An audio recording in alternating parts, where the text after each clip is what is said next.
only mode. This is Attorney Gus Weekly in Tampa. Welcome, everybody. Glad to have you aboard.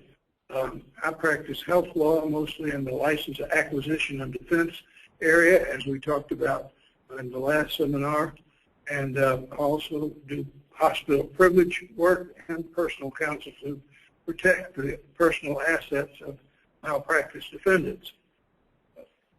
I don't do personal asset management, so I always remind clients that they need to seek advice in this area, and we have with us Attorney Alan Gassman from Clearwater, and he does that type of work, and he's going to, I'm telling you why you need it, and he'll tell you how to do it. He's been with the firm of Gassman Law Associates, and he's a primary practice is focused on representation of physicians, business owners, and high net worth individuals in estate planning, taxation, business, and personal asset structuring.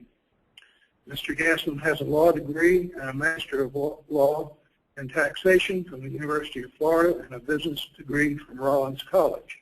He's board certified by the Florida Bar in estate planning and trust, and he's a commentator for the Lindbergh List Real Estate Planning Network, author of several books, including Creditor Protection for Florida Physicians and Bloomberg BNA's Estate Tax Planning in 2011 and 2012, and also Estate Tax Planning in 2011 and 2012, recent developments in 2012 supplement. So I'll let Mr. Gassman start off by explaining how he proposes to proceed. Thank you very much, Gus. I really appreciate the introduction. I always appreciate the opportunity to work with you. You've taught me so much over the years, and you've done such a great job for so many physicians who have been in perilous circumstances. I just can't thank you enough. For those of you attending, you should see a PowerPoint here with the title, What Every Doctor Needs to Know About Creditor Protection. And I'm going to just page through this PowerPoint. If you have any questions whatsoever, you can email Janine, Janine, at gassmanpa.com, or me, A. Gassman, A-G-A-S-S-M-A-N, at gassmanpa.com, and it'll show right up on my screen, and I'll be able to answer your questions while I'm talking. I'm going to talk only for 26 minutes. I'm going to give you a lot of information. If you want to see a copy of this webinar, or if you'd like a copy of the PowerPoint, just let us know. We'll be able to give you the link to where you can watch this webinar later.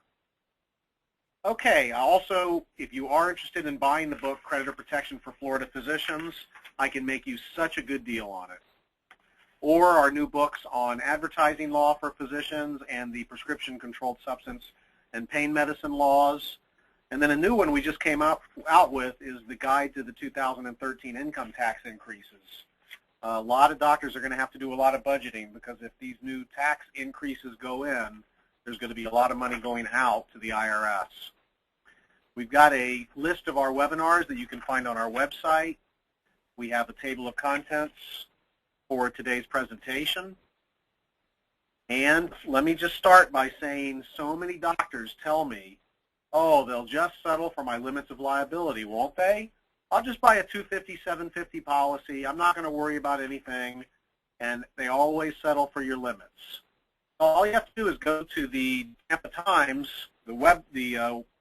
and search malpractice action doctor, and you'll see quite a few stories like this. This was a $30 million jury verdict for lost fingers and feet. And then the $116 million verdict in a stroke suit in Tampa. And then you might like this one. The doctors defending the lawyers in the stroke suit in Tampa get sued by their own doctor clients. That was that one there.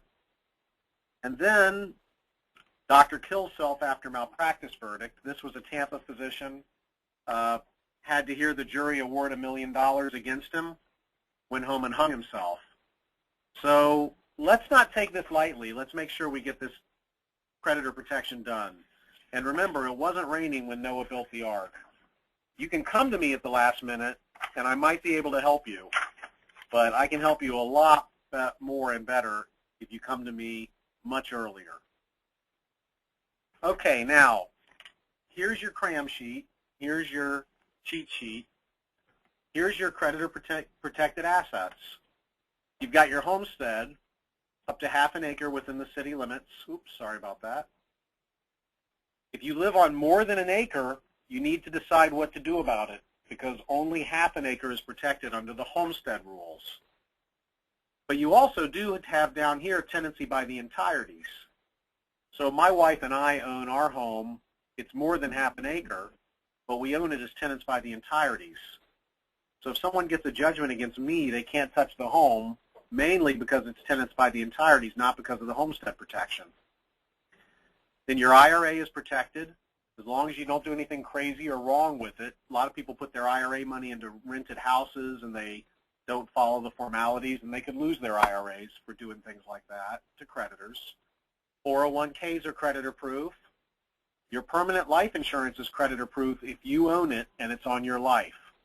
If you own a policy on your child's life, it's not going to be creditor proof, or if you own the policy on your spouse's life, it's not creditor proof. Annuity contracts are also creditor proof if the proper ownership is in place. We're going to talk later about wages of the head of household, but Florida does have a creditor protection statute for wages. And if you put those wages into a wage account, or a tenancy by the entireties account, or an annuity, or certain other things, they will continue to be creditor protected. We talked about the tenancy by the entireties. 529 college savings plans. These are like mutual funds. You put the money into the plan. They show you how the money is invested. And as long as you spend it on college education and living expenses, for just about anyone you know, you never pay income tax on the gain. And it's creditor proof under the Florida statute. And then medical devices. You can't take away an amputee's artificial leg or wheelchair. Now, those are the exempt assets. The neat thing about the exempt assets is that as long as you own these well in advance, well before the trouble starts, you could get a big judgment against you and go bankrupt and keep these creditor exempt assets.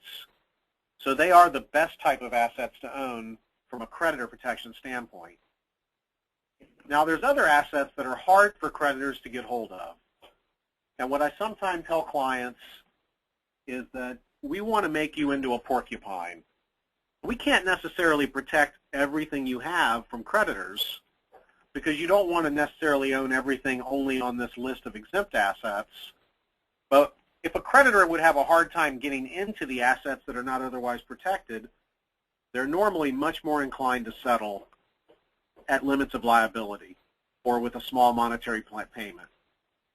And these assets, the porcupine assets, include limited partnerships and properly situated limited liability companies, which I'm going to talk more about later.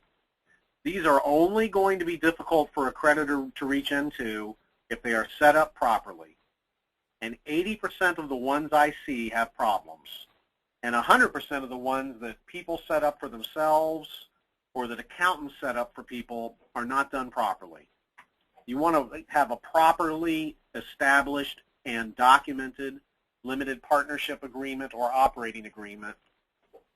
If an accountant is telling you that they're doing legal documents, which by the way is against the law, I would question that accountant on everything else they do for you as well. Then foreign trusts and foreign companies, yes, they're hard to get hold of. We don't form a lot of these because there's less expensive ways to do things domestically. So be a little bit careful if an advisor is strongly encouraging you to put everything offshore or if offshore is their only strategy. It's more profitable for many advisors to put you offshore, and some clients have put assets offshore and not been able to get them back, so we just want to be careful there. And then there's the assets that are exposed to creditors. There's your bank and brokerage account. There's your joint assets if you're both sued. There's 1/2 of joint assets if they don't qualify as tenants by the entireties, which I'll talk a little bit about, I'll talk about later. And then you get to keep an astounding amount up to $4,000 of personal assets. That's not a lot. The sheriff shows up at your house, and you're allowed to tell the sheriff which $4,000 worth of assets you want to keep. and one of those things may be your dog. Then there's your jewelry and your watch, and not a lot. So you want to make sure you do your creditor protection so you don't have this nightmare. Now, a little bit more vocabulary. An exempt asset, that's an asset that a creditor can't reach because of the Florida statutes. That's these assets in the left column. Charging order protection, I'll tell you what that is now. If I own a $1,000 bank account and you get a judgment against me, you can have the sheriff take it. Actually, you levy on it. On the other hand, if that $1,000 is in an LLC, a limited liability company, properly formed, and owned 95% by me and 5% by my friend Casey, then if somebody gets a judgment against me, they cannot reach into the LLC, they can't get the bank account, they get something called a charging order. And under the charging order rules, they can't reach in and get the asset, and I can't either. So Casey's a little bit inconvenienced because she's got a partner, and if she makes a distribution, the partner's creditors get the money. The creditor's certainly inconvenienced. They can't reach in. They're upset. And, of course, I'm inconvenienced because I can't get my money out either. So that charging order is a good thing to have. It's better than nothing. But the documents have to be done very properly to make sure that you will have charging order protection. Then the next concept is that of the fraudulent transfer. A fraudulent transfer is something that happens when a creditor is after a person and the person moves their assets in a way to avoid having the creditor reach them. And as you can imagine, Florida has a statute which says that if you make a fraudulent transfer within 4 years of when a creditor brings a fraudulent transfer action, you might have to put the asset back. Now, it's not a crime to commit a fraudulent transfer in Florida. You're not actually defrauding anything. You're not doing anything that's fraudulent. That's just the word that derived from the case law. Now, if you commit a fraudulent transfer and go bankrupt within a year, you lose your ability to do a discharge. So clients with creditor issues really need to be careful about what they're going to do and the timing of their planning. All right, I have more definitions on page 13 here. Page 14, you can go back and read them at your leisure if you have trouble sleeping. There's just a few other things that you could become familiar with. But let's talk about a creditor protection plan now for a single individual. There's the ex-spouse. The ex-spouse took off with some of the assets. And what can this person do? Well, they have an IRA. They have a 401k. They might invest in annuities.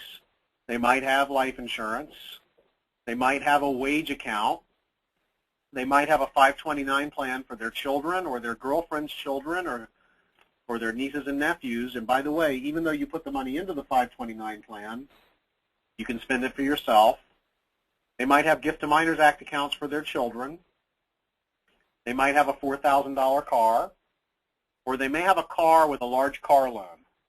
Because if you have a $60,000 car but you owe $50,000 on it, nobody's going to want your car. Then they have a homestead, and all these things are protected from creditors. Not from the next spouse, but from creditors. Then they typically have a revocable trust as their estate planning vehicle, but a revocable trust does not avoid creditors. If you have $1,000 in your revocable trust, then I can reach it just as easily as I can reach $1,000 that you have individually. So then this doctor wants to receive wages from his company because wages under the Florida statutes are creditor proof. Now there are cases which say that wages may not be creditor proof where a doctor owns his own practice and can control what's wages and what's dividends. But almost all of those cases also say that there should have been an employment agreement and that there should have been a fixed periodic wage. So many of us think that if you have an employment agreement with a fixed periodic wage, that it'll qualify your wages for the exemption. And that's important because if your wages are exempt, then you can transfer them into any of these other assets, and it won't be considered a fraudulent transfer because moving an asset from one exempt category to another exempt category is not a fraudulent transfer.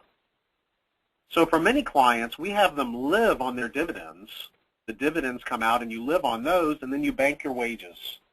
And that way, if there's a lawsuit or if something you were worried about becomes a lawsuit, it's much less likely that they'll assert that there was a fraudulent transfer. Then the building, the practice building, might be owned by an LLC, owned 3% by a trust for the children, 97% by the doctor. And then we like to put a big mortgage on that building, not because it's fun to borrow, but because if there's a $900,000 mortgage on that building, you can give not only the building to the bank as collateral, but also you can give the bank a lien on the accounts receivable, furniture, and equipment of the medical practice. And then if the medical practice ever goes bankrupt, the bank can take the accounts receivable, furniture, and equipment, sell it to a friend of yours, and it pays down the building loan, and there's nothing easily obtainable by the plaintiff lawyer. The other thing we can do is enter into a long-term lease agreement between the building LLC and the practice and provide that if the practice ever becomes insolvent, all the rent for the future becomes immediately due and payable, and we can give the building LLC a lien against the medical practice assets to enforce that. Of course, there's more detail and there's questions on how that works and how effective it is, but these are all very good strategies. Now, this particular client doesn't want to have all of his assets in annuities, life insurance, 401k, and IRA. We can set up a limited partnership to own his stocks and bonds and other investments, owned 3% by the gifting trust, 5% by the living trust to have some creditor protection. Or we could have, and I'm sorry, I didn't mean to skip a page there, we could have that limited partnership owned partly by an asset protection trust. Now, we don't use that many asset protection trusts, but the ones we've done have been fine. The law of Nevada clearly states that if you put an asset in a Nevada irrevocable trust with a Nevada trustee and nobody sues you within 2 years of setting that trust up, Nevada law will protect that trust even though you're a beneficiary of the trust. We know that'll work under Nevada law. What we don't know is whether the full faith and credit clause of the U.S. Constitution will allow or disallow a Florida judge from saying that's a bunch of bunk. I think the Florida 4-year statute should apply. The good news is that creditors haven't tended to want to go to Nevada to even challenge it. They normally just settle. But if you really want a creditor protection trust that works, you might consider going offshore. Because if a Florida judge tells a Nevada judge what to do, the Nevada judge may do it. But if a Florida judge tells a Belize judge what to do, the Belize judge will say no. So that's just a little bit about offshore asset protection trusts. We don't do that many. We don't encourage them. But if you want to write off your next trip to Belize, give me a call and I can tell you some people you can meet there. There's a beautiful reef. All right. Now also there may be investment real estate. We like to put every single property under a separate LLC. So if there's a lawsuit relating to one of the properties, they can't break into the limited partnership to get the rest of the equity. All right, I'm going to skip the estate tax law summary. I don't think you tuned in here to see the estate tax law. But if you would be able to give more than $1 million in assets this year, because the gift tax exclusion has historically been only $1 million per taxpayer, and this is the last year that you're going to be able to give up to $5 million. So if you would be inclined to make a $2 million gift into a trust for your spouse and children that would be out of your estate and would use $1 million more of your exemption than you would have otherwise used, then that's something you want to really look at doing before the end of this year. And if you want any more information on that, let me know. And now, if you're married, then you want to have a revocable trust that does what you see here. On the first death, the amount that passes estate tax-free can benefit the surviving spouse without being taxed in their estate. And then on the surviving spouse's death, that can pass for the children. So, for example, I have a life insurance policy on my wife, and her revocable trust is the beneficiary of that policy, and it also owns the building that I'm sitting in right now. If my wife dies, her trust locks up. My children and I get what we need for health, education, and maintenance, and my next wife will not be able to reach into that trust. So that protects me both from a marital standpoint and from a creditor protection standpoint, and it'll also protect me from a doing dumb things standpoint, because my wife's trust, Marcia's trust, says that I will be co-trustee with my choice of 3 very trustworthy people who we've chosen for any trust company. So that way, at least that part of my assets are very creditor-proof. So here's a typical husband and wife. Husband would have a revocable trust. Don't put anything in your revocable trust that a creditor could take. Keep your annuities and your life insurance outside the trust because they may not be protected inside a trust. Okay, then we have our tenancy by the entirety's assets. If Marcia and I go and set up a bank account and there's a box to check for tenancy by the entireties and we check the box, we put the assets in the account. Somebody gets a judgment against me, they can't touch that account. But on the other hand, if we accidentally check the box for right of survivorship, not tenancy by the entireties, then it's not protected, and the creditor can take 1/2 of everything in the account. And a lot of doctors have joint accounts. They're told that they're entireties accounts, but the brokerage firm or the bank or the secretary has checked the wrong box. It's absolutely essential that you look at the account agreement to make sure that you check the right box. Now here's the revocable trust of the spouse. Sometimes we'll put assets in that trust because if the spouse dies first, we want some assets to lock up to benefit the other spouse. An irrevocable trust for the children, and then this could be a $2 million bypass trust.